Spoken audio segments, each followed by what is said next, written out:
द्वारपाल भगवान श्रीहरि के द्वार पर खड़े और सनकादिक मुनि आए भगवान का दर्शन करने के लिए। सनत सनंदन सनातन सनत कुमार, ये चार हैं, बाल अवस्था में ही रहते हैं और ये देवलोक में हर जगह भ्रमण कर सकते हैं, कोई रोक टोक इनके लिए नहीं है। और ये हमेशा भगवान के भजन को गाते और श्रवण करते रहते हैं, वक्ता और श्रोता दोनों हैं। चार हैं, चार साथ में रहते हैं, सनत सनंदन सनातन सनत कुमार, ये चार है, सनकादिक मुनि है। एक गाएगा तीन सुनेंगे, ये थक गया तो ये गाएगा फिर भी तीन सुनेंगे, ये गाएगा तो भी तीन और ये गाएगा तीन। श्रोता एक वक्ता हमेशा रहते और हमेशा भजन करते रहते हैं।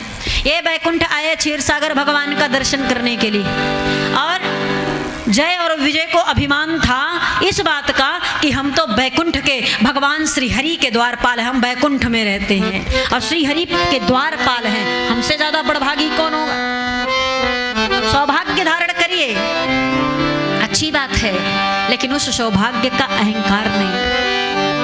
ध्यान दीजिएगा, जब कोई व्यक्ति की मृत्यु होती है, कोई व्यक्ति जब मरता है तो उसके नाम के सामने क्या लिख दिया जाता है? स्वर्गीय, स्वर्गीय लिखा जाता है। लेकिन यदि कोई संत की मृत्यु जब होती है, कोई संत जब हमारे किसी भी धाम से, चाहे अयोध्या से मिलान करता हो, काशी से करता हो, वृंदावन से करता हो, कहीं से किसी संत की जब मृत्यु होती है तो उसके नाम के आगे स्वर्गीय नहीं लगता है। जानते क्या लगता है? अगर वो राम का भक्त है तो साकेत वासी लिखा जाता उनके नाम के आगे, मरने के बाद साकेत वासी फला महाराज जी। और अगर वो कृष्ण भक्त है तो गोलोक धाम वासी लिखा जाता है। स्वर्गीय साकेत वासी गोलोक धाम वासी में अंतर क्या है? स्वर्गीय हम आम व्यक्तियों के लिए है, संतों के लिए नहीं है। संतों के नाम में नहीं लगता। आप जाइएगा कभी किसी भी तीर्थ में जाइएगा, अगर किसी संत की समाधि बनी उस पर लिखा साकेतवासी लिखा मिलेगा आपको, या गोलोक धाम वासी लिखा मिलेगा आपको, बैकुंठ वासी मिलेगा आपको, स्वर्गीय नहीं मिलेगा किसी भी संत के नाम में। क्यों नहीं मिलेगा जानते हैं? उनमें हम में फर्क है ना। स्वर्गीय का मतलब स्वर्ग जाने, मर के व्यक्ति स्वर्ग चला गया ये हम आप मानते इसलिए लिख दिए स्वर्गीय।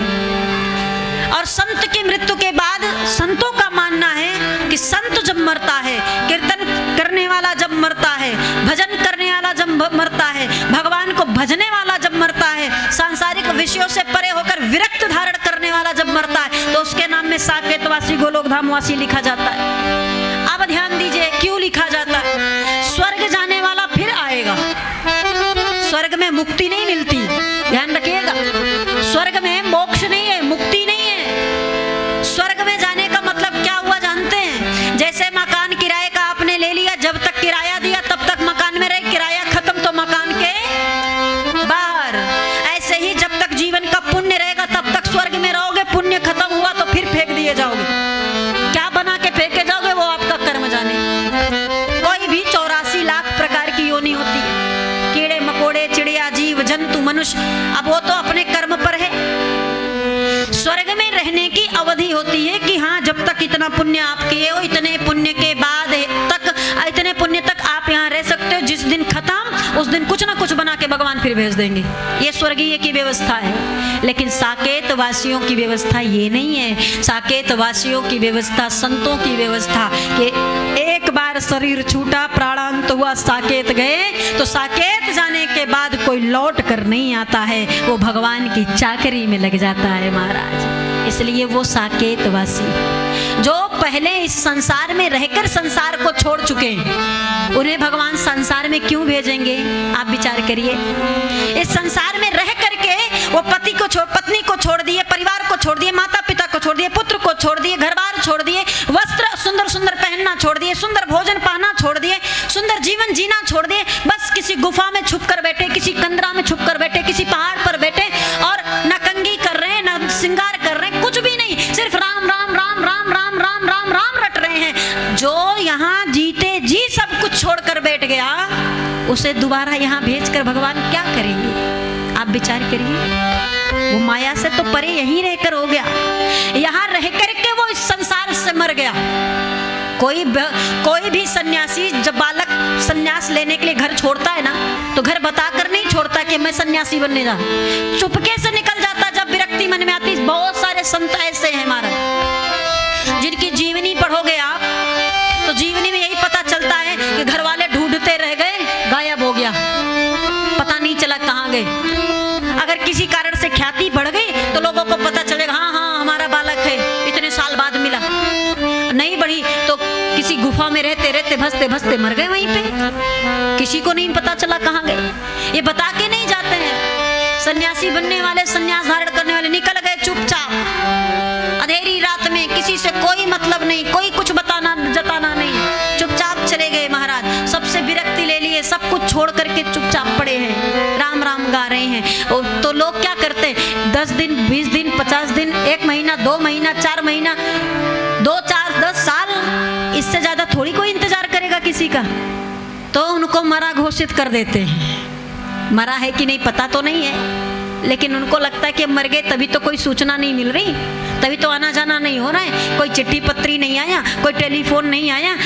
इसका मतलब यही कि अब वो धरती पर दुनिया की नजर में विरक्ति धारण कर गुफा में बैठा संत मृत्यु पर प्राप्त कर चुका है। वो दुनिया की निगाह में मर गया है, अब उसे सिर्फ भगवान की निगाह में तरना बाकी है महाराज। और तर गया तो साकेत चला जाएगा, और दुनिया में अगर मर गया, इस दुनिया में रह गया, तो सिर्फ स्वर्ग तक जाएगा महाराज। वहां से जाने के बाद फिर आना पड़ेगा। आना जाने का जो क्रम है वो स्वर्ग और नरक में है, साकेत और गोलोक धाम में नहीं है। साकेत में राम जी रहते हैं, गोलोक धाम में कन्हैया रहते हैं।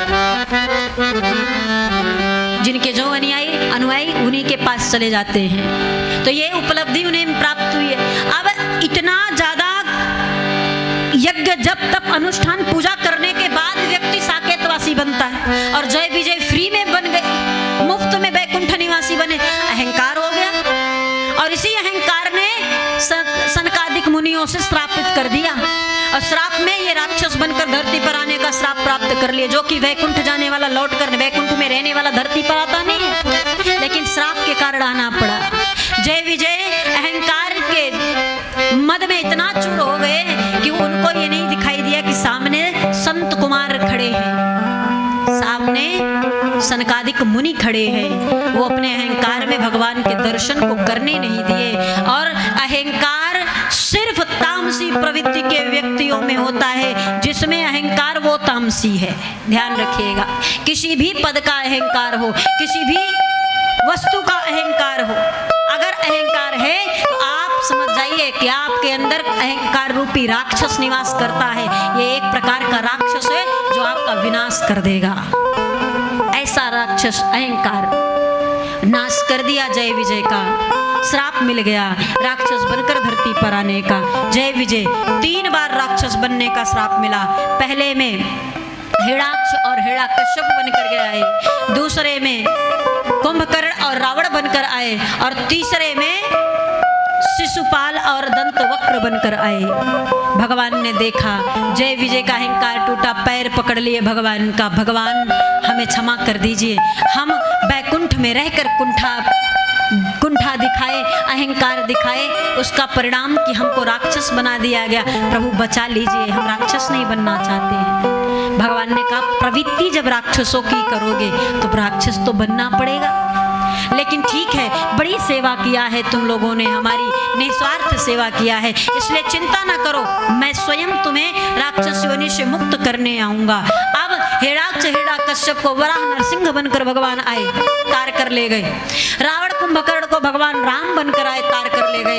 और दंतवक्र शिशुपाल को भगवान श्री कृष्ण का अवतार हुआ, और ये मोक्ष देकर तुरंत अपने द्वारपाल जय विजय को पुनः बैकुंठ धाम लेकर गए।